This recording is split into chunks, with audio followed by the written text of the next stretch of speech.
আচ্ছা, তোমাদের কি সেই 2017 সালের কথা মনে আছে? সেই সময় বাড়িঘর, রাস্তাঘাট, নদী নালা সবকিছু কিন্তু জলে ভরে গিয়েছে। চারিদিকে শুধু জল আর জল। ভয়াবহ সেই বন্যার আজও আমাদের অনেকের মনে কিন্তু তাজা। আজও আবারও যেন সেই 2017 সালের ভয়াবহ পরিস্থিতির মুখোমুখি হতে চলেছি আর আমাদের পাশের রাজ্য আসামে বর্তমান পরিস্থিতি দেখালে চিন্তা আরো বেড়ে যায়। সেখানে এবারে বন্যায় ইতিমধ্যে ব্যাপক ক্ষতিগ্রস্ত হয়েছে। 8 আগস্টের সর্বশেষ রিপোর্ট অনুযায়ী এখনো 13টি জেলায় প্রায় 1,55,000 মানুষ বন্যায় ক্ষতিগ্রস্ত হয়েছে এবং মৃতের সংখ্যা 98 পৌঁছেছে। বাড়িঘর, রাস্তাঘাট, কৃষিজমি সবকিছুতেই পড়েছে বন্যার প্রভাব। প্রশাসনের পক্ষ থেকে ক্ষয়ক্ষতির হিসাব করা এবং ত্রাণ ও পুনর্বাসনের কাজ চলছে। আসামের এই ছবি আমাদের জন্য বড় সতর্কবার্তা, কারণ প্রকৃতি কখন কি রূপ নেবে সেটা আগে থেকে বলা কঠিন। তাই এখন থেকেই আমাদের সতর্ক থাকতে হবে। নদী নালা, নিচু এলাকা এবং প্রয়োজনে নিরাপদ স্থানে আশ্রয় নিন। 2017 সালের সেই ভয়াবহ দিন যেন আবার ফিরে না আসে।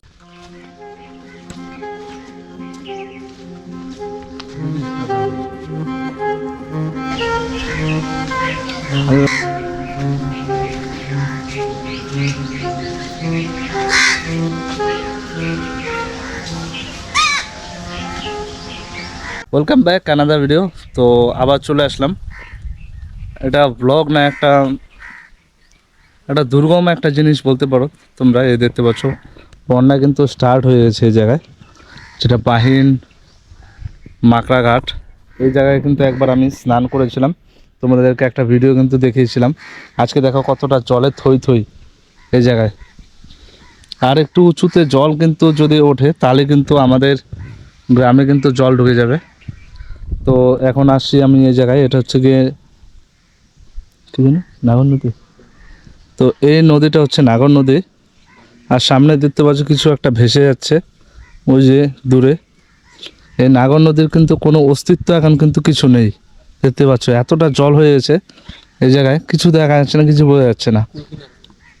কোনো কুল কিনারা কিন্তু কিছু নেই। আর এটা কিন্তু ব্রিজ একটা ছিল, এই জায়গায় লোক কিন্তু স্নান করতো। সিঁড়ি ছিল একটা, সিঁড়ি এইখান থেকে নিচে নেমে কিন্তু সবাই এখানে স্নান করতো। আজকে এই জায়গায় কিন্তু এতটা জল হয়ে গেছে, প্রচুর পরিমাণে জল। দেখতে পাচ্ছ আমার পিছনে দেখতে পাচ্ছ একটা বাড়ি রয়েছে, দেখতে পাচ্ছ এই বাড়িটা। এখান থেকে আর একটু যদি জল কিন্তু বাড়ে, একটু না মানে অনেকটা উঁচুতে তারা বাড়ি করেছে।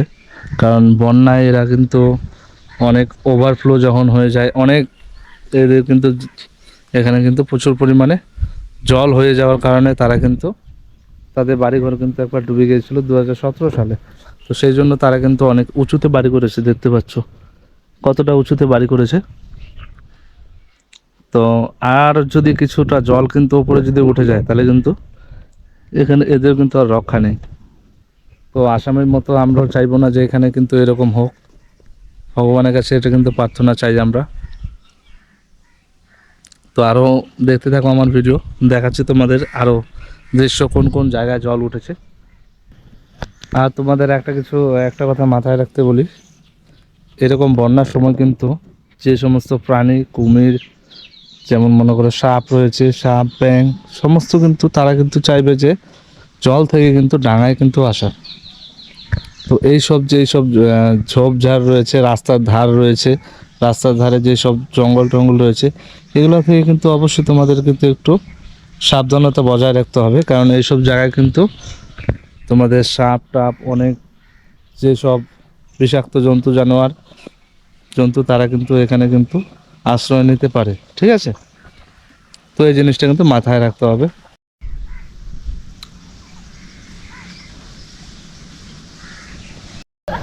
আর কি তুই কি এই জায়গায়? হ্যাঁ। তোর নাম কি? পার্থদেব শর্মা। আচ্ছা, এই কি তোর চান করছিস? হ্যাঁ। কতক্ষণ ধরে চান করছিস? এই তো এখনই আসলাম। ও, তাহলে দে যা।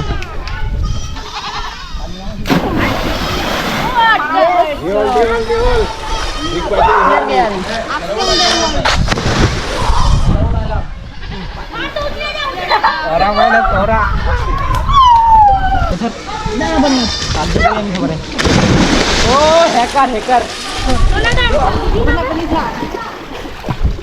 না কিলো মার খালা থেকে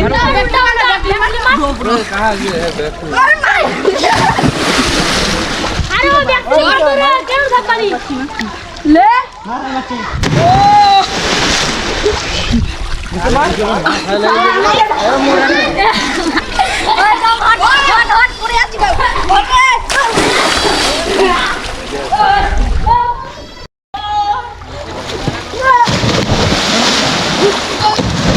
হাই করে দে একটা।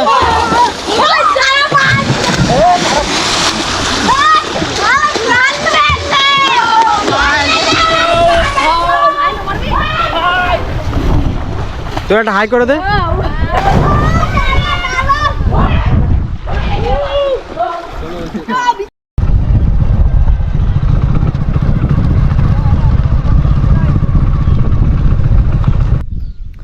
এখানে এতটা রোদের জন্য কিন্তু দেখা যাচ্ছে না। তো আমার পাশে এখানে কিন্তু একটা রয়েছে, দেখতে পাচ্ছ পাট ক্ষেত রয়েছে। পাট ক্ষেত কিন্তু অলরেডি কেটে নিয়েছে তারা পাট।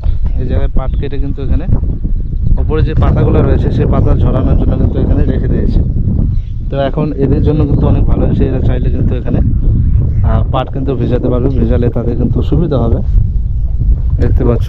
আর অনেক চাষির পক্ষে কিন্তু এটা কিন্তু অনেক ক্ষতিকারক, কারণ তারা এই বন্যার জন্য কিন্তু অনেক ক্ষতিগ্রস্ত হয়েছে। আর এদের জন্য কিন্তু এটা ভালো হয়েছে, দেখতে পাচ্ছ।